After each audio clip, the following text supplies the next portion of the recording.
hear the word self-love, how does your body feel? What thoughts pop into your mind? Do you feel guilty? Do you have a pit in your stomach?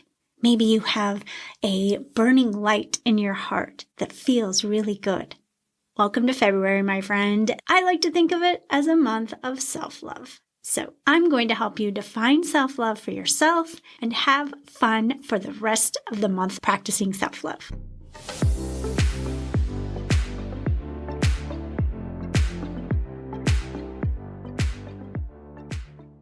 Welcome, my friend. If you haven't listened before, I'm Karli Newman. I'm a Gen X woman, life coach who works exclusively with women in midlife and beyond, and a community builder. The Flipside of Midlife community is full of positive, kind, and supportive women in midlife and beyond. Each of us is in a transformational time of life, and it feels so good to lift each other up, nurture whole life wellness, and use a positive mindset to find beauty here. Thank you for contributing your unique self to the mix. I love having you in this community. If you relate to feeling stuck, overwhelmed, or unseen, my Elevate membership is where you shed those feelings. Use the library of tools I create for you to shift your mindset. Connect with other members in the community connection space to share resources and support one another. Join me live for our monthly virtual chats to talk through struggles and share successes. Instead of feeling stuck, overwhelmed, or unseen, Elevate helps you feel unstoppable, clear-headed, and truly heard and valued. Elevate is $25 a month. Because you're already part of the Flipside of Midlife community, I invite you to join Elevate for only $10 for your first month. Email me, Karli@flipsideofmidlife.com, to request the promo code that saves you $15. You can learn more about Elevate at the link in the show notes or transcript. Okay, let's get back to defining self-love.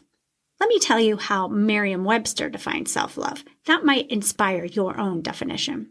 An appreciation of one's own worth or virtue, proper regard for and attention to one's own happiness or well-being. Self-love is something you deserve, my friend. And yet, it's not always as simple as just saying, I love myself. Sometimes even that is really, really hard. Self-love takes effort. Sometimes it takes hard work. Here are a couple of prompts to help you come up with your personal self-love definition. What words come to mind when you think of self-love? What feelings come up for you when you are practicing self-love? What gets in the way of you practicing self-love?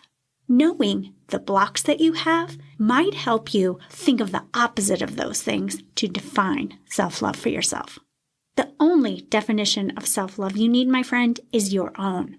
Merriam-Webster might inspire you a little bit, but how you define self-love is most important because each of us does define it a little differently. What works for me and how I define self-love may not have anything to do with your definition, and that is okay.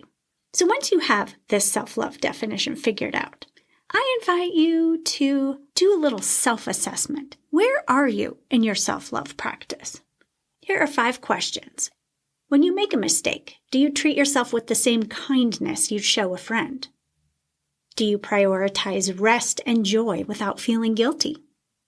How often do you say no to things that drain you? When you look in the mirror, do you speak to yourself with encouragement or criticism? And the last question, do you feel worthy of love and care without needing to earn it? Good questions, my friend, to assess where you are in your self-love practice. Your answers give you some clues as to what might be standing in your way. It will give you inspiration for how you can practice self-love more consistently, more completely, more confidently. Here's the thing, my friend. As women in midlife and beyond, self-love was not part of our vocabulary growing up. You probably didn't learn about it until later in life.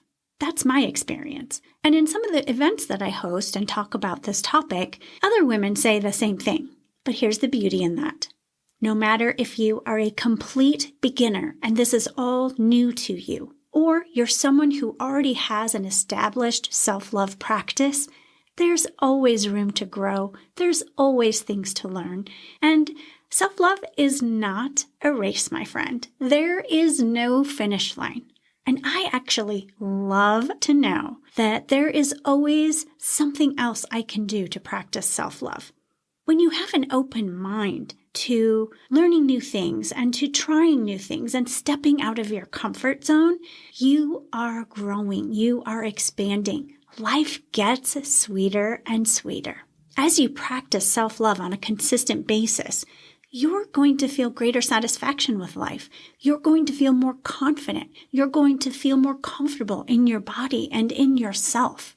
Self-love, knowing and accepting yourself the way you are right now, is beautiful.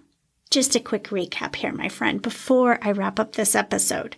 How do you define self-love? What are the words that come to mind? What are the feelings you feel when you're practicing self-love? And then do that self-assessment to just give yourself a hint on things you might want to focus on to feel more complete in your self-love practice.